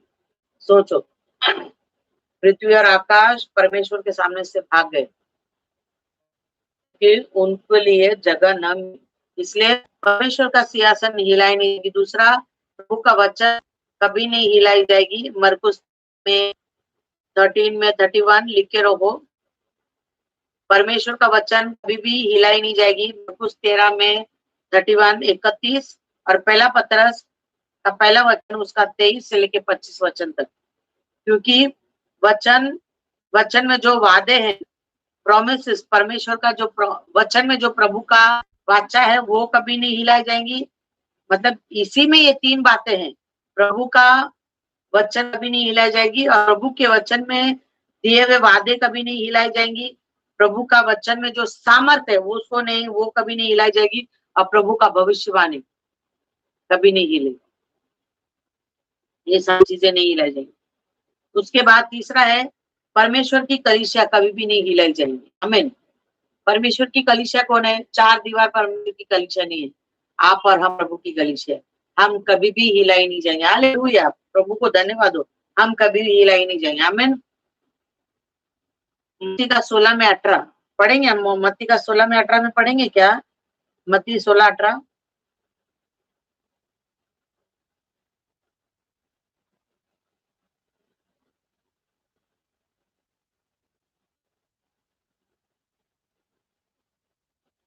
और मैं भी तुझको कहता हूँ कि तू पतरस है और मैं इस पत्थर पर अपनी कलीसिया बनाऊंगा और अधोलोक की फाटक उस पर प्रबल न होंगी। आमीन, हालेलुया।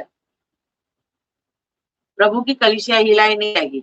तू पतरस है, तू पतरस है, तू पतरस है। जो सुन रहे हैं, आप पतरस हो, आप पतरस हो, आप पतरस हो। प्रभु अपनी कलीसिया तुम पर बनाएगा। हालेलुया।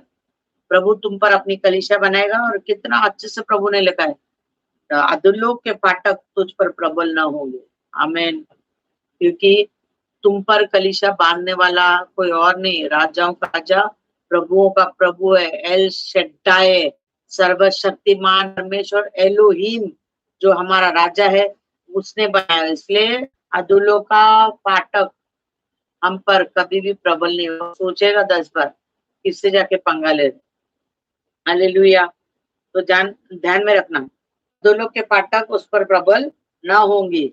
और पहला कोरिन्थियों का 3 में 11 निकालेंगे हम। पहला कोरिन्थियों 3:11।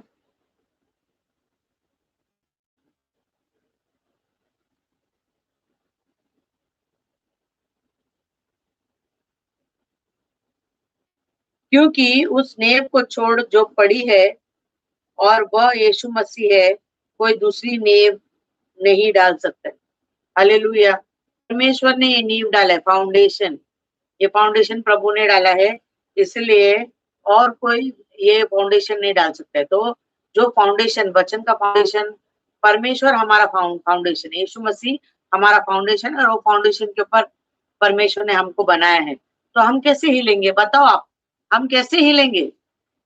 जिसका इमारत यीशु मसीह के पर बना है, वो कैसे हिलेगा? बिल्कुल नहीं हिलेगा। आंधी आने दो, तूफान आने दो, कुछ भी होने दो, अकाल पड़ने दो, कोरोना वायरस आने दो, और भी महामारी आएगा, तो कुछ नहीं होगा। क्योंकि शरीर नाश हो जाएगा मगर आत्मा हमारा प्रभु के पास। हालेलुया। डरने की कोई बात। आमीन। The generation that can not be shaken. हम वो पीढ़ी है जिसको हिलाई नहीं जा सकती। आमीन। हम कभी भी कमजोर नहीं होना चाहिए। हम कौन से राज्य के विश्वासी लोग हैं? हम परमेश्वर के राज्य के लोग हैं। इसलिए हमको तो विश्वास होना चाहिए कि हम परमेश्वर ने हमसे जो वादे किए वो परमेश्वर पूरा करे। Hallelujah, hallelujah. उसके बाद परमेश्वर का जो है, the child of God can not be shaken. परमेश्वर का बच्चे को कभी भी हिला नहीं सकते। निकालेंगे ना हम लोग? निकालेंगे क्या? निकालेंगे, बस करने पर है, निकालेंगे हम लोग। द चाइल्ड ऑफ गॉड, परमेश्वर के बच्चे को कभी भी हम हिला नहीं सकते। यूहन्ना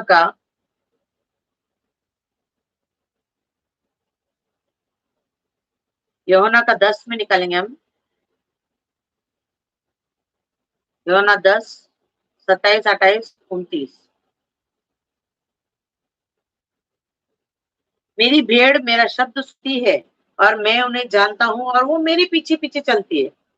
मैं विश्वास करती हूँ आप परमेश्वर के भेड़ है और आप उसके ही पीछे चल रहे, शैतान के पीछे नहीं ना चल रहे। क्योंकि शैतान भी भेड़ के खाल में आता है। वो भेड़ के खाल में आता ताकि आप उसके पीछे चले। आजकल लोग बहुत अभिषेक के पीछे भाग रहे हैं, भविष्यवाणी के पीछे भाग रहे हैं, दासों के पीछे भाग रहे हैं।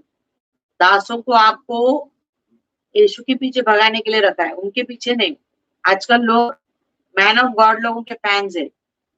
वो आपके इंस्पिरेशन होना चाहिए, प्रेरणा होना चाहिए।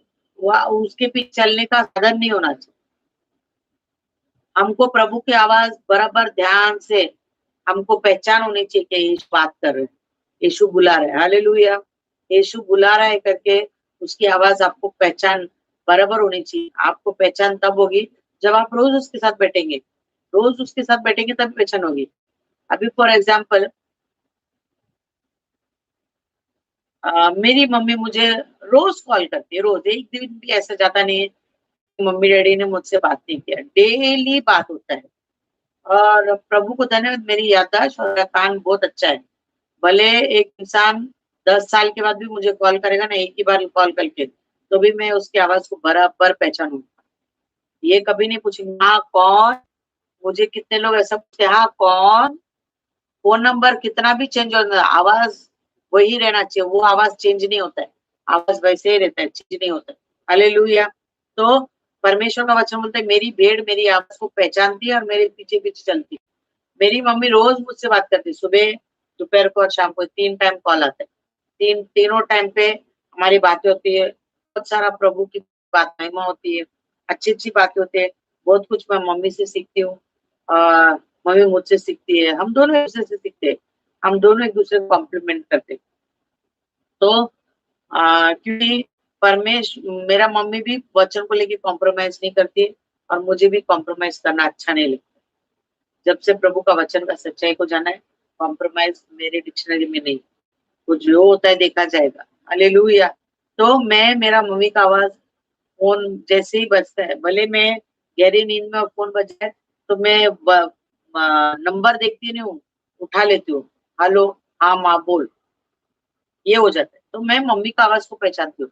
शोगी का फोन आता है, उसकी आवाज को पहचानती हूँ। भले अलग नंबर से किसी और का फोन से भी बात करेगी तो भी मैं उसकी आवाज को अच्छे से पहचानती हूँ। हमारे चर्च के हर एक लोगों का आवाज मैं बहुत अच्छे से पहचानती हूँ। कभी कभी मेरी चर्च के लोग मेरा नंबर देखकर वो मालूम नहीं उनको तो बोलते हाँ कौन। अरे भाई, आवाज इतना बुलंद है, मर्दानी आवाज है मेरी, तुम मेरे को नहीं पहचानते हो? मेरा कोयल जैसा आवाज नहीं है, मर्दानी आवाज है।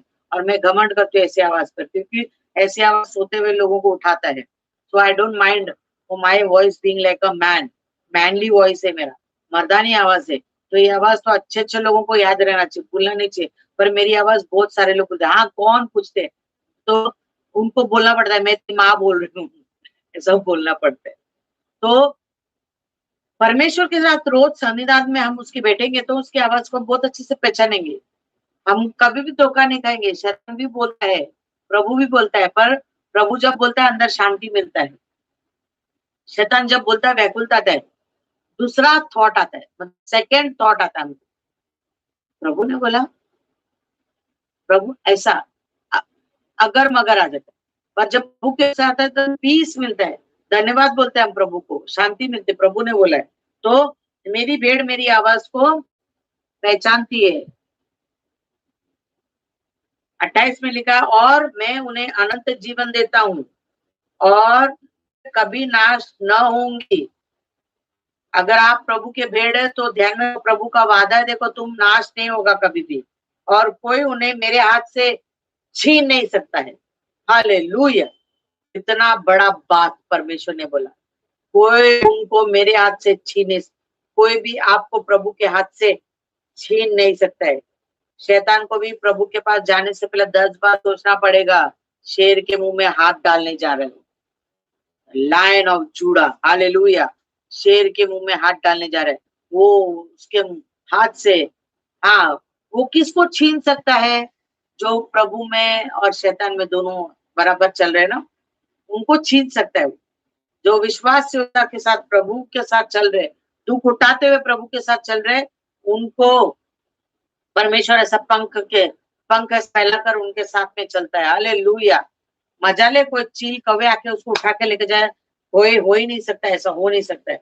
कोई भी परमेश्वर के बच्चों को हाथ नहीं लगा सकता, वो हिल भी नहीं सकते। हालेलुया, आमीन। तो उसके बाद मेरा पिता जिसने उन्हें मुझको दिया है सबसे बड़ा है, कोई उन्हें मेरे पिता से छीन नहीं सकता। हालेलुया, मेरा पिता ने मुझे दिया है, परमेश्वर ने यीशु को दिया है, और वो बड़ा है, पिता बड़ा है, तो उसको कोई भी छीन नहीं सकता। Hallelujah, come on, you should be proud यार, आमीन तो बोलो, आमीन बोलो। कोई भी तुमको पिता के हाथ से छीन नहीं सकता, परमेश्वर के हाथ से छीन नहीं सकता, शैतान भी नहीं छीन सकता। अगर तुम प्रभु में जड़ पकड़ा, अगर तुमने चट्टान पे अपना घर बनाया, तो शैतान तुमको छीन नहीं सकता प्रभु के हाथ से। You are safe, you are in safe hands, आप सुरक्षित हाथों में। हालेलुया। उसके बाद रोमियो का अध्याय निकालेंगे हम। रोमियो, अगर सुनते सुनते डाउट आता ना, ऐसा अगर आप बोल रही है प्रभु में, ऐसा अगर डाउट आ रहा है, तो फिर आप सही जगह पे नहीं खड़े। रोमियो का 8वां अध्याय, हम और 2 वचन पढ़ के खत्म करेंगे। रोमियो का 8 में 38 39,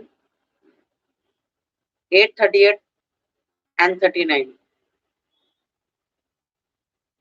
क्योंकि मैं निश्चय जानता हूँ कि कि न मृत्यु, न जीवन, स्वर्गदूत, न प्रधानताएं, न वर्तमान, न भविष्य, न सामर्थ, न ऊंचाई, न गहराई, न कोई और सृष्टि हम परमेश्वर के प्रेम से और जो हमारे प्रभु यीशु में है अलग कर सकेगी। हालेलुया, ये सारी चीजें हमको, जो हमारे प्रभु यीशु मसीह में है, उसको अलग नहीं कर सकते।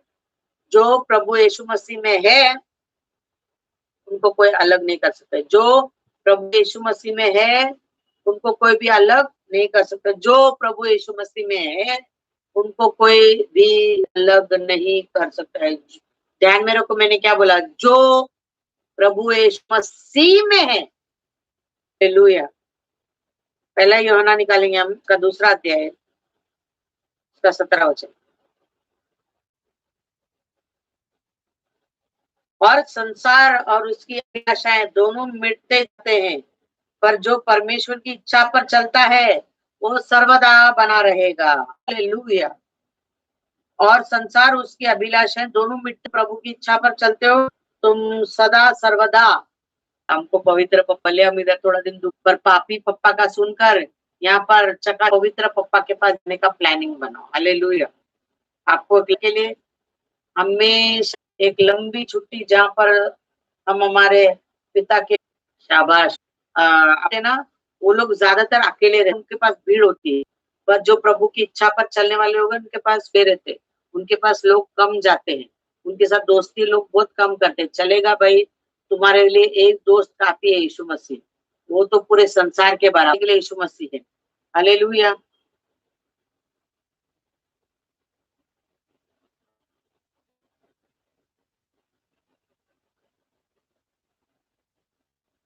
दूसरा पत्रस, कैरल, 2 तीमुथियुस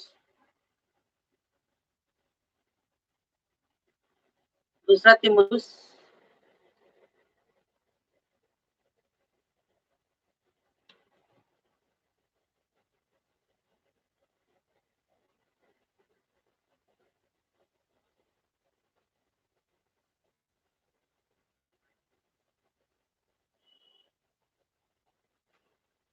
क्या बोला था थोड़ा देर पहले मैंने? पवित्र पप्पा ने हमको पापी पप्पा ने पवित्र पप्पा चाहिए जिसके गोद में जाके हम विश्राम कर सके, जहाँ पर अनंत काल की छुट्टी पर जा सके, है ना। मैं तो इन दिनों में बहुत अनंत काल की छुट्टी का जो यात्रा का तैयारी कर रही हूँ। प्रभु को रोज बोलती हूँ, जितना सेवा तूने मुझसे करवाया अच्छी बात है, अगर और सेवा रह गया तो करवा के जल्दी ले। बहुत सारे अच्छे मैन ऑफ गॉड निकल गए। प्रभु अगर मैं भी लिस्ट में तो जल्दी लेकर जा, ताकि एटलीस्ट मैं तेरे साथ बैठ सकूं, वो अनुभव कर सकूं कि परमेश्वर का उपस्थिति क्या है। जिसने हमें बनाया है वो कैसा दिखता होगा, वो कैसा होगा, है ना। इधर ही हम लोग इतना सारा शांति, इतना सारा उसके बारे में बात करने से बहुत सारा प्यार बढ़ जाता है, उमड़ता है। तो सोचो सचमुच जब रूबरू उसके साथ होगा तो वो समय कैसे होगा, अद्भुत होगा। इसलिए उसके पास जाके उसके में बैठकर रोना, उधर तो रोना नहीं है, आंसू नहीं है, दुख नहीं है, तकलीफ नहीं, वहां सिर्फ शांति है, आनंद है, भलाई है, कृपा है, सब कुछ है उधर। अच्छी बात है। हालेलुया। लास्ट का वचन निकालेंगे, दूसरा तीमुथियुस उसका पहला अध्याय 12 वचन। इस कारण मैं इन दुखों को भी उठाता हूँ पर लज्जाता नहीं, क्योंकि मैं उसे जिसकी मैंने प्रति की है जानता हूँ। मुझे निश्चय है वह मेरी छाती की उस दिन तक रखवाली कर सकता है। किस दिन तक? कब तक वो रखवाली कर सकता है? जब तक अंत ना आ जाए। हालेलुया। इस कारण मैं इन दुखों को भी उठा लेता हूँ, है ना। तीमुथियुस लिखता है इन दुखों को भी उठा लेता हूँ, क्योंकि और लज्जाता नहीं। अगर हम दुख उठाते हैं तो लज्जाओ मत, अगर आप तकलीफ उठा रहे हो तो लज्जाओ मत। बहुत सारे लोगों के जीवन में, है ना, खासकर मसीह लोगों के जीवन में बहुत दुख है, बहुत तकलीफ है। लोगों को, है ना, गलत शिक्षाएं मिली आजकल की। मसीह लोगों को दुख नहीं आना चाहिए, मसीह लोगों को बीमारी नहीं आना चाहिए, मसीह लोगों को आपत्ति विपत्ति नहीं आना चाहिए। इफ इट इज कमिंग, अगर वो आ रहा है तो जरूर कुछ काला कांडी किया होगा, इसलिए वो सारी चीजें उनके जीवन में। It's wrong. मैंने पहले भी बोला था, सचमुच की तकलीफ बीमारी सतावा आता है उन लोगों को जो शैतान की योजना पर चलते हैं, उनको भी आता है। पर मसीह लोगों को भी आता है जो प्रभु का वचन को पूरा करने में मेहनत करते हैं ना, उनको भी तकलीफ आती है, उनको भी बीमारी आती है, कमी घटी आता है, गरीबी आता है, बहुत सारी चीजें आती है। दैट डजंट मीन, उसका मतलब ये नहीं कि वो श्रापित हो गए, वो तकलीफ उठा रहे हैं, घटी में जा रहे हैं, मतलब इधर तो भी उन्होंने पाप किया होगा। तो पौलुस ने तो बहुत पाप किया होगा, यीशु के 12 चेलों ने भी बहुत पाप किया होगा। परमेश्वर ने जिनको चुना था, लोग तो बहुत पाप किया होगा, क्योंकि वो लोग तो सिर्फ भटकते रहते थे, है ना। उन लोग भी कई दिनों तक ट्रैवलिंग के टाइम पे भूखो रहते थे। वो लोग, उनके पास पैसे थे क्योंकि उन्होंने सब कुछ प्रभु को दे दिया था, इसलिए वो लोग खाली थे। उन लोग तो सबसे बड़ा पापी होना चाहिए, नहीं, ऐसा नहीं है। इसलिए तीमुथियुस लिखता है, इस कारण इन दुखों को भी मैं उठाता हूँ पर लज्जाता नहीं है। अगर हम दुख में लज्जाओ मत। प्रभु के वचन पर चलने की वजह से तुम्हारे जीवन में दुख तकलीफ आ रहा है तो इट इज गुड। वो तुमको भी खुद भी मालूम है कि मैं प्रभु वचन में चल रहा हूँ, इसलिए दुख है मेरे जीवन में।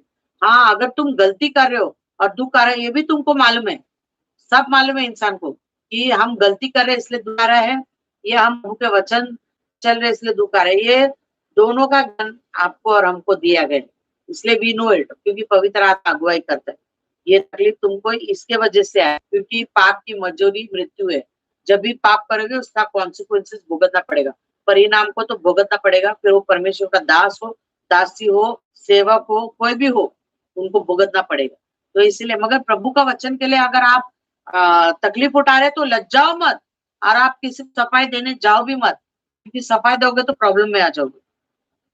सफाई मत दो, क्योंकि मैं उससे जिसकी मैंने प्रतीति की है जानता हूँ, जिसके ऊपर मैंने भरोसा किया मैं उसको जानता हूँ। तीमुथियुस बोलता है मैं उसको जानता हूँ, इसलिए वो दुख उठा रहा है, इसलिए मैं उसको जानता हूँ और मुझे निश्चय है कि वो मेरी था थी कि वो मेरी था थी कि उस दिन तक अंत तक परमेश्वर मेरी रखवाली करे। परमेश्वर मेरी रखवाली करेगा, परमेश्वर आपकी रखवाली करेगा, अंतिम क्षण तक प्रभु आपकी रखवाली। आप दुख उठाओगे ना, वो दुख में भी प्रभु आपके साथ में, ही इज योर पार्टनर। आप उसके पार्टनर है और परमेश्वर आपका पार्टनर है। We are all partners in Christ. हम परमेश्वर के सहकर्मी हैं। हाँ, वी आर द एयर्स। हम परमेश्वर की जो है, परमेश्वर की हम जो वारिस है, संगी वारिस है। वारिस उसके अच्छे में वारिस है, तो हम तकलीफ में भी उसके वारिस है। प्रभु मर के जी उठा, हम भी मर के जी उठेंगे। प्रभु तकलीफ उठा, हम भी तकलीफ उठाएंगे। प्रभु ने बोला हर चीज में तुम मेरे सहभागी रहोगे, मेरे मरने से लेकर जी उठने तक तुम मेरे सहभागी रहोगे। इसलिए ध्यान में रखो, तुम वो पीढ़ी है जिसको कोई नहीं हिला सकता है, बिल्कुल। इसलिए प्रभु के वचन में जड़ पकड़े रहो, बाइबल रोज पढ़ो, प्रेयर रोज करो, अपने बच्चों को भी सिखाओ, अपने बच्चों के लिए प्रेयर करो, अपने पति के लिए प्रेयर। बहुत सारे पति लोग आजकल प्रेयर नहीं करते है ना, लॉकडाउन में सोते रहते सोते रहते सोते रहते, तो कुछ काम करते रहते। उनको भी बताओ प्रेयर करो, है ना। पत्नी लोग अपने पति को बताओ, या पति अपने पत्नी को बताओ, वचन में बने रहो, है ना। पति लोग अपने पत्नी को सिखाओ, निंदा करना छोड़ दो, लोगों की निंदा करना छोड़ दो, लोगों की बुराई करना छोड़ो, क्योंकि ये आदतें, ऐसा नहीं कि औरतों में, आदमी लोग में भी ये आदतें, छोड़ दो वो आदत, अच्छी आदत नहीं है। क्योंकि हमारा पप्पा किसी का बुराई नहीं करते, हमारा यीशु पप्पा है ना, किसी का बुराई नहीं करते। उधर स्वर्ग में बैठ के वो स्वर्गदूतों को बोलता नहीं, होते कैसे कर रहे थे, वो कैसे कर रहे, ऐसा पिन पॉइंट नहीं करते। तो हमको भी पिन पॉइंट नहीं करना। हालेलुया। हमको भी टाइम लगा सुधरने में, अच्छा बनने में, बाकी लोग को भी टाइम दो सुधरने के लिए। समझ गए, हम दूध के धुले नहीं। हम भी बहुत सा जो है डुक्कर के जैसा क्या खाकर आया हमको मालूम है। डुक्कर क्या खाता है आपको मालूम, वो खाता है वो, है ना, कीचड़ खाता है, गंदगी खाता है। हम भी वो खाकर आए। प्रभु ने आज हमको अच्छा रखा है, तो हमको दूसरे को नहीं बोलना चाहिए बाप रे डुक्कर है डुक्कर। नहीं नहीं, वो डुक्कर भी एक दिन अच्छा बनेगा, वो सुअर भी एक दिन अच्छा बनने के रास्ते पर है। प्रभु हर एक को उठाता है। वचन में लिखा है ऐसा कोई नर्क नहीं जहाँ पर प्रभु का हाथ नहीं पहुंच सकता है। ऐसा कोई कीचड़, ऐसा कोई दलदल, ऐसा कोई पाप नहीं जहाँ हमारे पिता का हाथ नहीं पहुंच सकता है। प्रभु अच्छे अच्छे को उठाकर खड़ा करता है। हालेलुया। तो इसीलिए हम किसी को पिन पॉइंट नहीं करेंगे, दूसरे के पाप आपको दूसरे को जाके बताएंगे नहीं। क्योंकि हमने जो पाप किया ना, एक दिन ऐसा ना हो कि उगाड़े में आ जाए, है ना। हमने भी बहुत भयंकर पाप किए। ऐसा ना हो कि तुम दूसरे के पाप को लोगों के पास प्रमोशन देने के समय में तुम्हारा पाप किसी दिन कोई बोल दे, है ना, फिर उगाड़े में आ जाए और तो सर झुका कर लज्जित होना पड़े। इसलिए ऐसा मत होने दो। हम प्रभु के बच्चे हैं, प्रभु का स्वभाव में आगे बढ़े, प्रभु के वचन में आगे बढ़े, घर में रोज प्रार्थना करें, अपना घर प्रार्थना का घर बनाओ। आप खुद भी एक प्रार्थना का मंदिर बन जाओ। परमेश्वर का उपस्थिति आपके अंदर हमेशा वास करने दो। ये सारी अच्छी बातें आपके अंदर होने दो। इस समय मैं आपके लिए और आपके परिवार के लिए प्रार्थना करने जा रही हूँ। हम सभी लोग आंखों को बंद करेंगे। विश्वास करती हूँ आज का वचन से आप ब्लेस्ड हुए हैं, तो आप प्रभु को महिमा दो, क्योंकि प्रभु ने आपके लिए भेजा था और मैंने आप तक लेकर आके दे दिया। मैंने अपना काम किया, अभी आप अपना काम करो। आपको ये अंत के दिनों में कौन सा जनरेशन बनना है? रेत में घर बांधा हुआ जनरेशन बनना है, या चट्टान पे बांधा हुआ जनरेशन बनना है? आपको फिसल के नीचे गिर के सत्यानाश होना है, या प्रभु में बैठ के आपको महिमामय होना है? वो आपके ऊपर है। परमेश्वर किसी को जबरदस्ती करता नहीं है। चॉइस योर्स, आपके हाथ में चॉइस है। सही और बुरे का ज्ञान प्रभु ने सबको दिया है, और परमेश्वर ने आने वाले हर एक मुसीबत और संकट की बातें हमको पहले ही बिफोर बता दी है, और हमको मालूम है अभी आगे क्या होने वाला है। पर डरने की जरूरत नहीं है, क्योंकि हमको वो चीज डरा नहीं सकती, ना हिला सकती है, क्योंकि राजाओं का राजा, प्रभुओं का प्रभु, वो हमारे साथ है। क्योंकि अगर भूकंप आता है, ये सब हिलता भी, तो इसको हिलाने वाला हमारा परमेश्वर है। तो हम उसके बच्चे, तो वो चीज हमको हिलाना नहीं चाहिए, इसके ध्यान में रखो। Don't be shaken, we are not generation will be shaken. भाई हम प्रार्थना करेंगे। धन्यवाद प्रभु यीशु मसीह, सुंदर समय के लिए हम आपको धन्यवाद देते पिता यीशु के नाम से हम आपकी उपस्थिति में आते हैं। लॉर्ड पिता परमेश्वर, आज का पूरा दिन तेरे सारे बच्चों की रक्षा करना और आने वाले दिनों में भी रक्षा करना, तेरे आने के दिन तक सभी की रक्षा करना प्रभु। सभी के अंदर से भय की आत्मा को मैं नाश करती हूँ यीशु के नाम से। लॉर्ड प्रभु, उनके अंदर भय तेरा होने दे, प्रभु का भय होने दे पिता, तेरा भय उनके अंदर है, इसलिए धन्यवाद दो। विश्वास करती पिता परमेश्वर, तू उनके और उनके पूरे घराने की रक्षा करेगा प्रभु। फ्लैट के हर परिवार की रक्षा करेगा। जो लोग, इसके अलावा जो लोग यूट्यूब पे मेरा प्रोग्राम देख रहे प्रभु, उनके परिवार की भी रक्षा करना। लॉर्ड पिता परमेश्वर, उनको ब्लेस करना, तेरा प्रोटेक्शन उनके ऊपर बनाए रख प्रभु। तू एनकरेज करते रहे पवित्र, हर वक्त उनको एनकरेज करते रहना, उनको बल ताकत से देना प्रभु। प्रभु उनको जो है समय समय पर उनका प्रभु 3 टाइम का भोजन आपने दिया, इसलिए धन्यवाद हो। महामारी बीमारी से बचा के रखा, इसलिए धन्यवाद हो पिता परमेश्वर। यदि इस समय कोई बीमार है, परिवार के कोई सदस्य अगर कोविड-19 से प्रभु यीशु मसीह अगर पीड़ित हुए हैं, इसी वक्त यीशु के नाम से चंगाई को रिलीज करती हूँ। विश्वास करती हूँ आपने उन लोगों को चंगाई दिया और वो आजाद हो गए, इसलिए धन्यवाद पिता। वो असंभव को संभव करने वाला परमेश्वर है प्रभु, तेरे लिए कोई बात कठिन नहीं पिता। वो एक टेस्टिमनी को लेकर आएगा, इसलिए धन्यवाद पिता परमेश्वर। लॉर्ड, सभी को तेरा पवित्र लहू लगाते मैं तेरा दासी और सेवक होने के नाते तेरे सारे स्वर्गीय आशीषों से और तूने किए हुए सारे वादों से उनको ब्लेस हुए यीशु के नाम से प्रार्थना करती हूँ, सुना और कबूल कर पिता, आमीन। गॉड ब्लेस यू और अगले संडे आपको फिर से मिलेंगे।